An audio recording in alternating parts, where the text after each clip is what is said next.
Hi, I'm Daniel. My role at DyeMansion North America is to make our service providers and contract manufacturers successful. So what you see here is the Powershot DUAL Performance series. It's the next evolutionary step for our cleaning and surfacing machines, following up on the traditional rotating basket blasters, while still keeping the processes separate from each other to guarantee the best results for each process. What stands out is the connectivity to our existing or to our new digital services.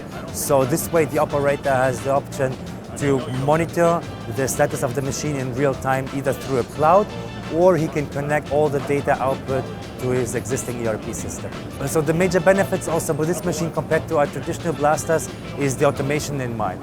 You can integrate your own tray and the machine will unload the parts automatically. And then you can use the tray and move over to your next step. Some of our customer space is limited, and in this case, we're able to combine two machines in one, and therefore limiting the amount of required space. People love it. It's not only the design that people really appreciate, but also the fact that we listen to our existing customers and put all their comments and feedback into this system.